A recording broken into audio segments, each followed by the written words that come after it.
Hello everyone, Lorenzo here, and welcome to the first episode of a brand new series on the channel, Beyond the Black Flag. Those of you who've been watching my videos and my streams know that I really like analyzing crashes from my races, whether it's my own crash or other drivers. I really like looking back at my bad moments on iRacing so that I can learn something from it and hopefully improve in the future. So I thought to myself, why not make a YouTube series out of it? A series where we can all learn from my mistakes by observing, analyzing, and discussing incidents that I will bring to you. And of course, the interesting thing is that sometimes there is no black or white answer. Sometimes an incident can be either party's fault and people will have differing opinions. All that I ask, guys, is that we're all human adults. Just make sure that you're respectful to each other in the comments, even if your opinions are different. And even most importantly, that you're respectful to the drivers that feature in these videos. And so if you're very interested in this series, all that I can ask is that you subscribe and hit the bell notification button so that you don't miss any episodes. Make sure you join my Discord to know when I upload and when I stream. And finally, if you enjoyed the video, please consider leaving a like. Without further ado, let's get into the story of this first episode. So it was Saturday, February the 3rd, and I was participating in my first ever solo endurance race. This race is called the Old Ton, and it's a special event organized by Damien Cross Racing, a fabulous event, by the way, which was a ton of fun. So shout out Damien Cross Racing, make sure you check out his channel, his link is in the description. Now, I was really looking forward to this event as I've explained, it was going to be my first ever solo endurance race. I had never driven anything more than 45 minutes, and this race was a 100-minute race. There were two classes, MX5s, and there were about 7 or 8 MX5 drivers, and GT4s. And the GT4 field, which I was a part of, had 9 drivers. And the strength of field in my class was 2.5k, which is actually relatively high compared to my I rating, so I was also one of the lower rated guys in my class.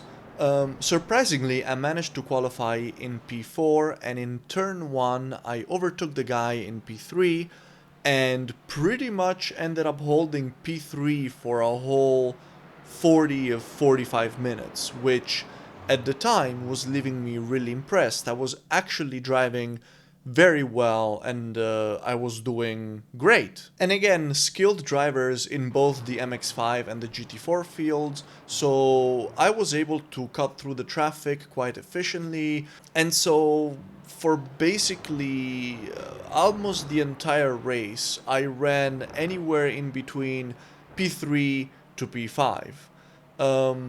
Everything was going well, and after my pit stop, I actually managed to get back up to P4, and it was really looking like I was gonna be able, with 10 minutes to go until the end of the race, to secure a P4 in a pretty high strength of field in my first ever 100-minute race, and I was really excited. And then, bear in mind, with 10 minutes to go out of 100, this happened. So we're in lap 55, and there's 10 minutes to go, and I'm in P4.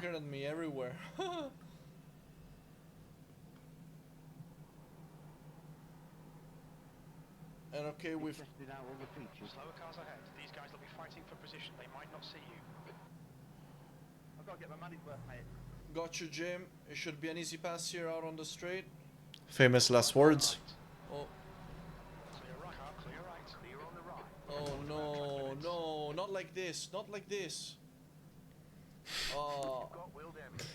it's so bad. That's not good. So Alex managed to overtake me. Right, the guy ahead of us is too much jam. Okay, that sucks. And there comes the meatball flag. So at this point, I had to go in for a repair, and I lost about 35 seconds. And yeah, I basically lost 3 positions, ended up in P7, and ended up finishing the race in P7 out of 9. completely ruining this great run that I had been having for 90 minutes. But what happened? How did I just ruin my race like that? If you look at it the first time, it looks just so stupid what I did. But let's go back, check out what happened, and let's try and see if we can learn something from this, and if I can learn something from this and not do it again. Now, let's go back to right before the incident happened. The first mistake that I make is I get very comfortable with the situation. You will hear me say, it's gonna be a pass on the straight, it's gonna be very easy, or something along those lines. And I think that for me, assuming that, making that assumption and just letting my guard down was the first mistake that I made in this case. Check it out. These guys will be fighting for position. They might not see you. I've got to get my money's worth, mate. Got you, Jim. It should be an easy pass here out on the straight. And in the end, it wasn't an easy pass on the straight. I ended up completely ruining my race. That assumption is an assumption that I will never really make again, because I jinxed myself, and not only that, it wasn't even really a straight. The track is actually turning towards the right, but due to the fact that there's quite a lot of visibility and there are no tight corners coming up, I just assumed it was gonna be easy. Now, let's check out the second factor from the cockpit, the fact that the MX-5 driver, Baruch Bergman, who we will call BB, and actually is also has a YouTube channel, BB Racing, shoutout BB Racing. He was also very cool with me making this video, which I really appreciate, and we talked about this incident. So he actually, after this incident, he apologized and took the responsibility for this incident, which I actually thought was very generous given the circumstances, because he says that he veered too much to the left and kind of drove me off track.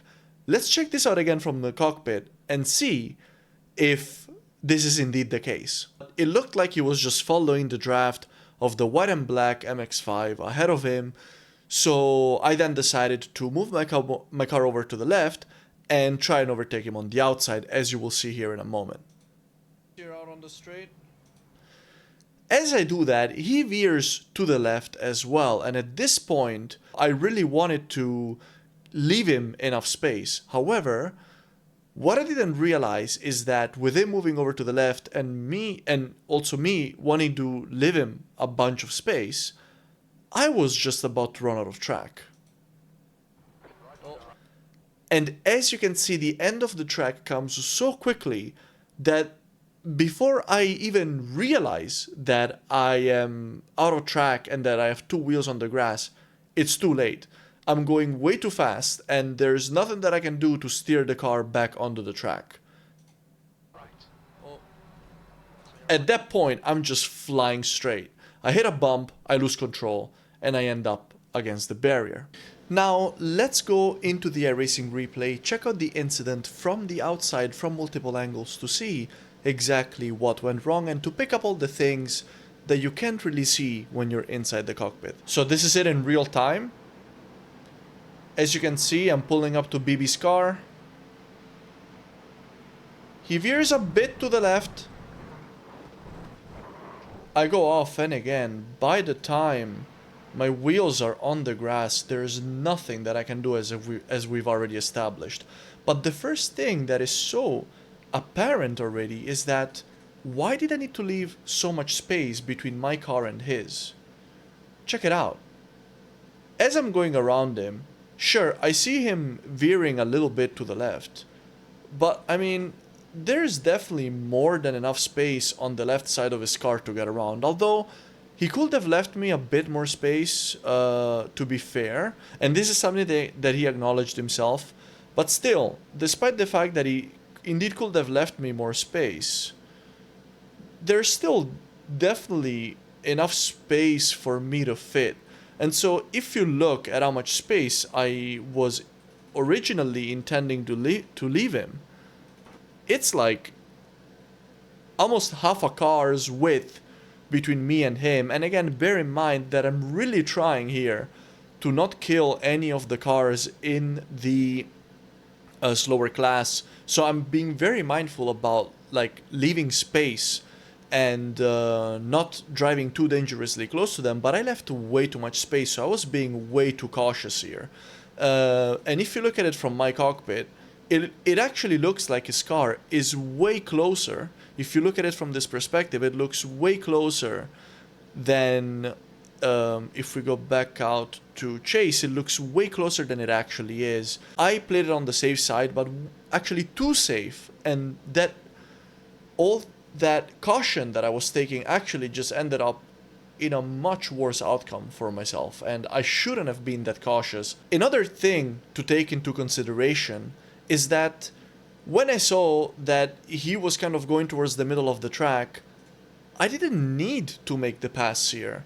I mean, there's 10 minutes left to go, and well, sure, the issue here is that we've got Alex behind me, who's pushing really hard. He's just 2/10 behind, and I knew that he was gonna overtake me anyway because he's super quick, so I wasn't really planning on defending, so there was no point for me to be this hasty at this point in time and to try and force the overtake, even though I could see that he was kind of going towards the middle of the track a little bit and that there wasn't really that much space.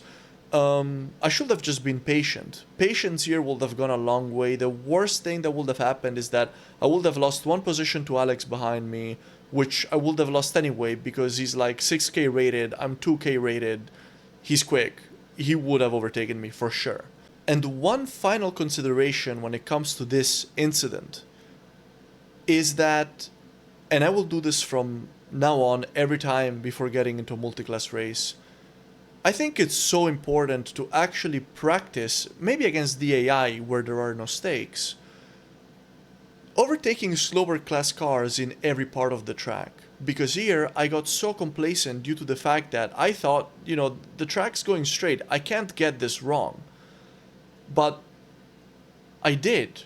And so if I would have practiced in a closed environment such as an AI race, for example, overtaking slower class cars in every single part of this track, then I would have known that trying to overtake a car in that right-hand kink, going at so much speed, would have never worked and would have resulted in this.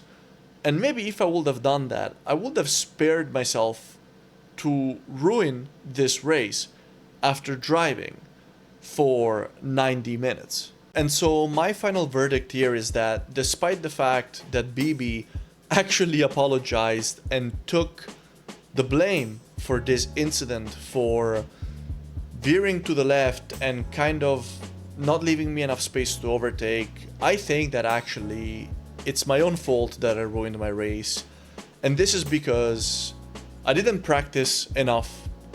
I also should have been more patient, and I got way too comfortable in the situation that I was in and underestimated the track, underestimated the situation.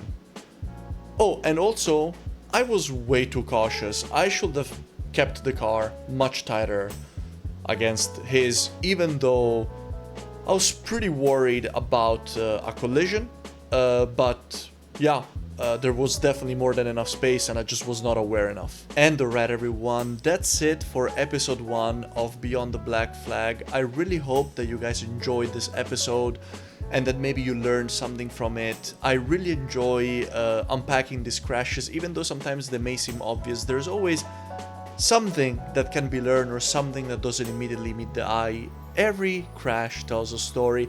That's what I'm trying to do with this series. It's still a bit rough around the edges, so if you have any tips, please let me know in the comments. Let me know your thoughts about this incident in the comments as well. Please be respectful, and yeah, if you enjoyed, please consider liking, consider subscribing, hit the bell notification button, or join my Discord, or both if you want to know when I go live. And yeah, I wish you all the best, and I'll see you in the next one. Take care, guys.